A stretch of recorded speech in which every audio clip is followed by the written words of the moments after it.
Yo, what up, fam? It's Phantom, and in today's video, we're going over the top 10 things I wish I knew before I started playing TCG Card Shop Simulator. This game is so addicting. I've been putting a ton of hours into it since it released just a week ago. It is really, really well-made game. I was surprised at how well-made this game is, but we're going to jump into the top 10 tips. If any of these help you at all, make sure you hit the like button and subscribe. If you want to see more content like this, let me know in the comments down below. So let's jump in to our first tip of the day. Card opening speed. Normally, when you start the game, this is how fast you open cards, which at the beginning isn't terrible. It's not terribly fast, not terribly slow, but it's a decent speed. But once you get through enough of these packs and you've gone through a lot of them, it starts to be repetitive and you kind of just want the card value. You're not really paying attention to the names. You're not paying attention to the cards. You just need to know the higher value cards so you can sell them to your patrons. So the way to do that, if you hit escape and go to settings, you can go to speed and you can turn this all the way up. And you can see a huge difference. When I open this pack now, it is incredibly fast. And the only time it goes a little slower, if I can get it to show, is when a card over $10 gets shown, like these two right here, these three. So that's the only time it slows down a little bit, but even then it's significantly faster, much quicker, much easier to get the higher value cards that you need so you can make sure to get on your way and get better cards. My next tip has to do with getting rid of smelly people. So when people come into your store, they might smell and you have to grab this and spray them individually, or you have to buy some of these and you have to buy the next biggest one. You can buy, let's see if I look at it. You can then buy the Auto Scent G500, then eventually this $4,000 Auto Scent T1000. You don't need those. The best way to do this is to set this up in a way that everyone gets sprayed as they walk in the door. So when they walk in here, they're going to walk past these. If you block this and get this as close to the door as possible, they really won't be able to walk much. And they can technically walk here. They're still going to get sprayed by this one. So you might every once in a while have somebody get by, but I'm talking maybe one every few days that gets by these. This setup is really useful. It gets a lot of people sprayed, so you don't have to worry about people coming in your store smelling and making your patrons want to leave. Third tip, I have free labor. If you want to have free labor and you don't have to worry about paying people for the whole day, this guy and any of them that stock the shelves, if you actually purchase something, let's purchase something that has something that's not there. Let's purchase some plushies. So if I order some plushies and purchase it, it's still 8 a.m. Time is not going yet. I've not opened the store, but he still works. That's called free labor, baby. Gotta love capitalism. So don't worry about your paid workers. They will work for free. It's that easy. Fourth tip, as we're talking about employees, they're useless and they just put the stuff right in front of it. But as we're talking about employees, I will say these first two, absolutely useless. As of now in the game, unless they patch it further on, I don't even bother with these. I hired both of these. They were way too slow at checking out, way too slow at restocking. I just didn't even bother with it. They are way too slow at the cash register. I mean, you'll have a huge line and people will be mad at you. So I don't bother with the first two employees. I don't hire anyone until I get to the third employee at level 20.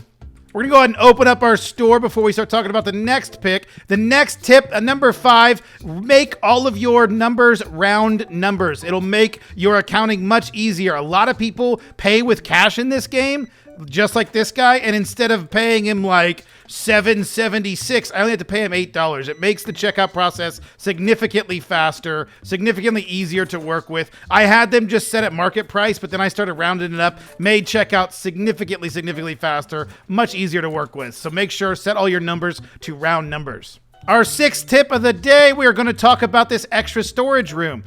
You can use it as storage, or you can use it as I use it, which is just a giant playroom. You can have all kinds of stuff in here, but I like to put this as the playroom. A lot of people like to make it their storage, but you really don't need storage. These boxes sitting right here, the customers don't care. It doesn't bother them. It doesn't make them dissatisfied. So I don't worry about storage. I just use that as a playroom so I can have more people in my shop at one time. It's really useful. So use this extra room as just extra places. You don't have to make it a playroom. You can use it as anything you want. You can have it as a giant display room where you display all your favorite cards, but I use it as a playroom myself. While we're talking about displaying cards, check this bad boy out. That's a $4,000 card. Whoa, its price went way down. It was $4,300. No, wait, no, it's not this one. Just kidding. Not this one. This one. Yeah, boy. $4,200 for this card. Love this card. Let's talk about checkout. What I do during the day, I have a restocker that does a good enough job that when I buy, he just restocks the whole time, so I don't have to worry about restocking myself. I spend the rest of the time opening cards in between checkouts. So especially with how fast they are now, it is super, super nice to just blow through a bunch of packs, try to get that high value cards to either show off, like that one, hello, great timing, that I can sell or show off. There's $1,000 that I just made that easily in between checkouts. Very efficient way to play. I like to open packs as I'm checking out, so make sure to do that as well. While we're talking about selling cards, there is an easy way to, instead of clicking each individual thing, adding the card, changing the price for it. Oh, don't do that.